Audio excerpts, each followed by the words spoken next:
بسم اللہ الرحمن الرحیم۔ السلام علیکم ورحمۃ اللہ وبرکاتہ۔ رمضان میں نماز عصر کے بعد ایک تسبیح پڑھ لیں، ہر حاجت پوری ہوگی، رزق میں فراوانی اور برکت آئے گی۔ یہ اللہ کے نام کا وظیفہ ہے جس کے ذریعے اللہ پاک انشاءاللہ آپ کی ہر پریشانی کو دور فرمائے گا اور ہر حاجت، ہر خواہش اور ہر ضرورت، ہر دعا قبول فرمائے گا۔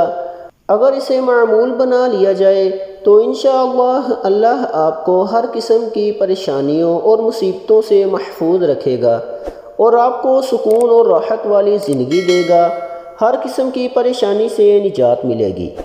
عمل یوں ہے کہ روزانہ عصر کی نماز ادا کرنے کے بعد وہیں جائے نماز پر بیٹھ کر اول و آخر 3 مرتبہ درود شریف پڑھنا ہے اور پھر اللہ پاک کا اسم مبارک یا رحمان یا رحمان 100 مرتبہ پڑھنا ہے اور آخر میں 3 مرتبہ پھر درود شریف پڑھنا ہے۔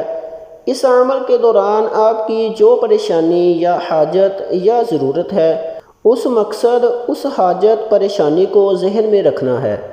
اس عمل کے بعد اللہ پاک کی بارگاہ میں دعا کے لیے ہاتھ اٹھانے ہیں اور اللہ پر یقین رکھتے ہوئے دعا مانگنی ہے۔